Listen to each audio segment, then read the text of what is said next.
You know you can get preoccupied with something? You ever get preoccupied with something? I have been really preoccupied lately with angels. I got angels on the brain. Angels on the brain. This time of year, I'm always thinking about God's amazing and extravagant love.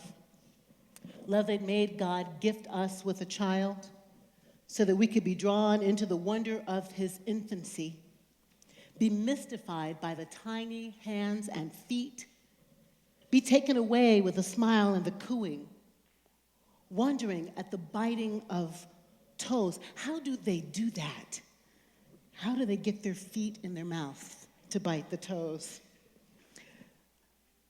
I'm always thinking about the way we get taken away with a smile that makes us want to smile.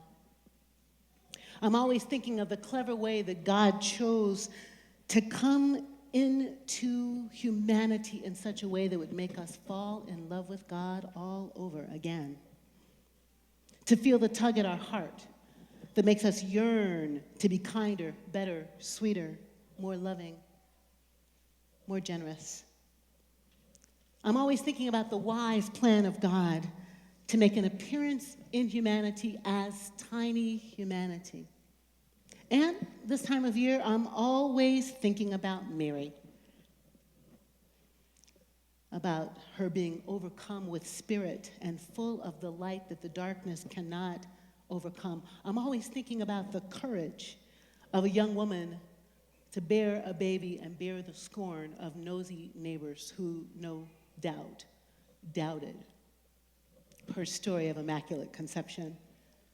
I'm always thinking about the ordinariness of her who was chosen to bring the baby into the world, and of her extraordinary trust in the Holy One that made her say, "May it be as you say."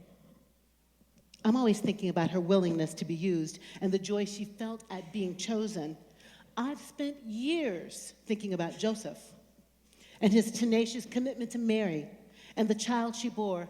I think of his patience. I think of his steadfastness, his willingness to think new thoughts, see new visions, be bossed around by an angel, raising up Jesus so he could raise up the world. I'm always thinking about shepherds out in the fields, the way God let the lowly and the marginal see the miraculous and the amazing. I've spent lots of time thinking about wise men who came to visit, and I've imagined Jesus going to hang out with them in some of those quiet years, picking up kernels of wisdom from Eastern religion, collecting the best of that and folding it into his own preaching. I've been preaching Christmas sermons for over 20 years, and I've never preached one about angels. And now I just can't get angels off my mind. They certainly make enough appearances in Scripture, 270 of them, in fact. They show up in Genesis, and we hear that God created them along with the rest of creation. It's an angel, actually, that shows up in the burning bush and tells Moses that he's got work to do. An angel leads Israel out of bondage with a pillar of cloud and a pillar of fire assisting. An angel confronts Balaam in a weird story about a donkey to get him on the right path. Let's talk about that sometime. Angels remind the people of God's covenant and scold them when they break it. Angels mediate right and wrong in the book of Job. An angel delivered Shadrach, Meshach, and Abednego from a fiery furnace, and an angel rescued Daniel out of a lion's den. Angels intercede on behalf of God's people. Angels protect Jesus when he's tempted by Satan. It's angels who gather God's people from the far ends of the earth when they've been captive in Babylon, and angels who are sitting at the head and feet of Jesus when he's raised from the dead. I'm fascinated that there are angels all over this story. Gabriel tells Elizabeth and John that they're going to have a baby, then zips across to Bethlehem to tell Mary about her own miraculous birth. An angel tells Joseph in a dream about how to care for Mary and Joseph. It's angels who tell the shepherds not to be afraid. and a whole host of angels sing praise at the birth of Jesus. Not all these angels have names. Michael is a warrior for justice. Gabriel is God's primary partner in sharing good news of peace. There's a book called Tobit in the Catholic Bible that we Protestants don't have. And there's an angel named Raphael in there. Ha-Satan, the Satan, the adversary, is the fallen angel. The other ones don't really have names. But some rabbi named Maimonides in the time of the Enlightenment, ranked angels from 1 to 10, because everybody was really worried about that.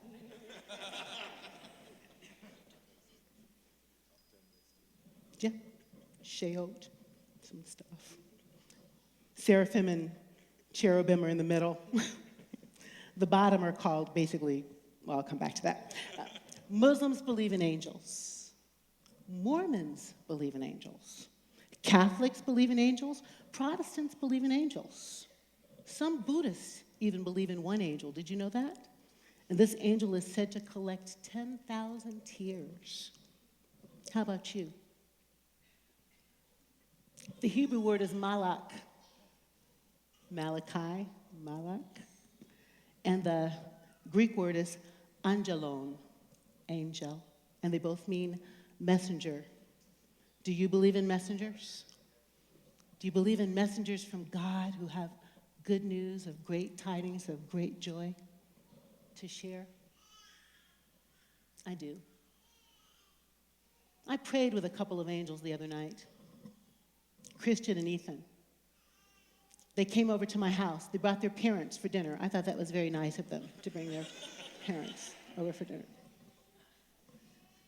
I have a big purple bed. It's not that big, but when you're little, it's big. I have a purple bed, and they were very fascinated with the bed. They wanted to jump on the bed. I wanted to cuddle on the bed. We compromised. We jumped a little, we cuddled a little. But at some point in time, they lay on either side of me, and we decided to pray. One of the angels prayed, I pray for every child to be safe, for everyone to be okay, for mommies and daddies to care for their children, for everyone to be loved. The other angel prayed, I pray for people to have places to live. I pray that everyone could live in a mansion. It's a good thought. For everyone to have food to eat. All night, all day, angels watching over me, my Lord. I was with some angels last night, with some people I've known since they were born, Jordan and Morgan. I was with them and their parents and their partners and their friends. There was a time when this family was a little bit in pain, and now it's like a giant love fest. Everybody loves everybody, loves everybody, and it's just peace and joy and light and bright. It's reconciliation at its best. All night, all day. Angels. There was a little angel named Grace McDonald. She's an artist, and she turned 7 in November. For her birthday, she asked for a purple cake with a turquoise peace sign and polka dots. This little girl was evidently all about peace. Ironically, she lost her life in a very unpeaceful way. She was laid to rest in a white casket, and her parents, when they saw it, they said the casket just took their breath away. And so what did they do? They took Grace's markers, and they began to paint it with peace signs, and rainbows, and seashells, and ice cream cones, and lighthouses, because that's what Grace likes. They said they're still hearing a message from Grace. Check this out. Grace, the last morning, she took a shower. In the steam, drew a peace sign. When her parents went back in the bathroom, it fogged up again. And there was peace being spoken. Angel watching over me, my Lord. There's a little girl named Hannah who, when she was 4 years old, her mother took her to a church to serve turkey on Thanksgiving. And she saw a man with ripped boots, and his feet were cold. So she wanted to take off her little 4-year-old pink socks and share them with the man. Mommy took her out instead to buy 100 pair of socks to share, and now Hannah's Socks is a nonprofit that gives over 13,000 pair of socks a year. Angels, all night, all day. Dawn Hucksprung and hid two teachers in her office and then lunged at that gunman last week, and her aide literally threw her body around some of the children to protect them. Angels everywhere watching over us. I have been preoccupied with angels, thinking about angels like Leon and Michael, who take care of Amber and who send Charlie love long distance. I've been thinking about Chardell and Dennis and Cheryl and Nalini and Barbara and Keith. I've been thinking about Bill and Dean and Elizabeth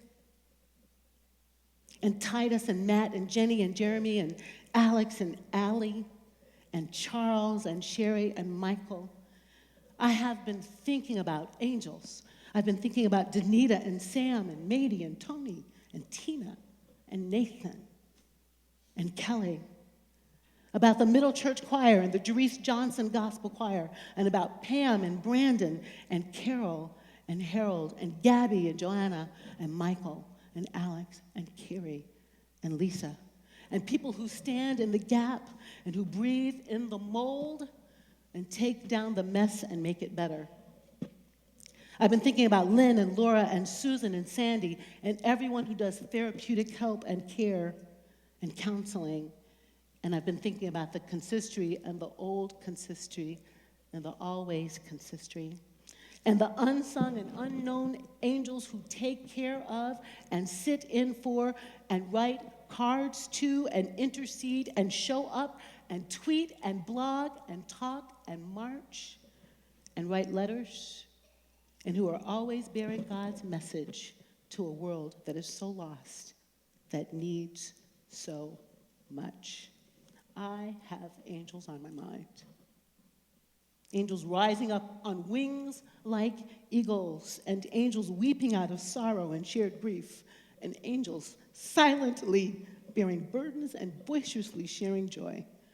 Angels who speak the truth and love to powers and principalities, who would dare to believe that our God believes in violence, who dare to believe that schools need to be more armed for children to be safe, who dare to believe that our God only values the lives of the powerful and that our God is impotent when it comes to peacemaking. I have been thinking about angels who will herald God's vision of peace, who will speak plainly and clearly that God is in the business of liberation and freedom and making the crooked places straight and the high places low and making sure that everyone has enough. I've been thinking about angels who won't rest until the rate of gun violence goes down in our country, until there's peace on every corner of the earth, until each human life is valued, until all of us are really free to be who we are and love who we want and make a life with them. Christmas time is here, and we can't help but think about a young mother and a baby boy and a faithful father and shepherds and kings on a journey. We simply have to think about a baby who is also king. But this year I'm thinking about angels who proclaim God's reign on earth as it is in heaven. I've been thinking a lot about angels. I've been thinking about you. You are the ones that God is waiting for to make it happen. I don't know about you, but I hear a faint chorus of angels singing out freedom and justice, singing about what's right and critiquing what's wrong. I hear a chorus of angels holding on to one another and whispering into each other's ears, it's really going to be okay, you can make it.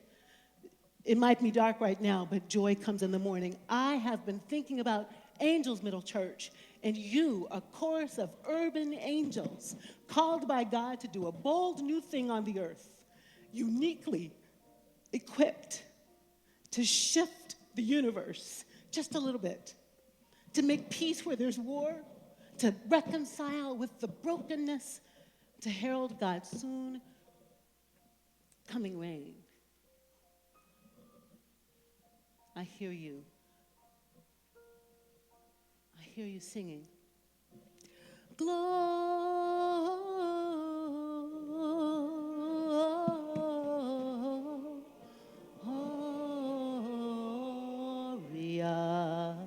in ex. I hear you singing it. Gloria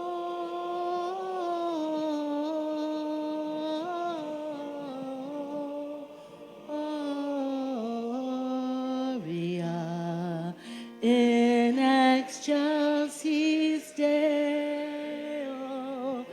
Gloria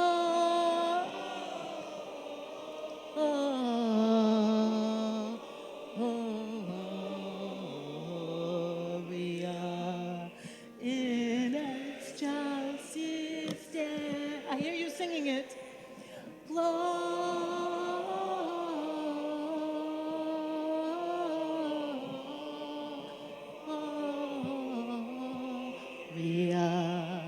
in excelsis Deo.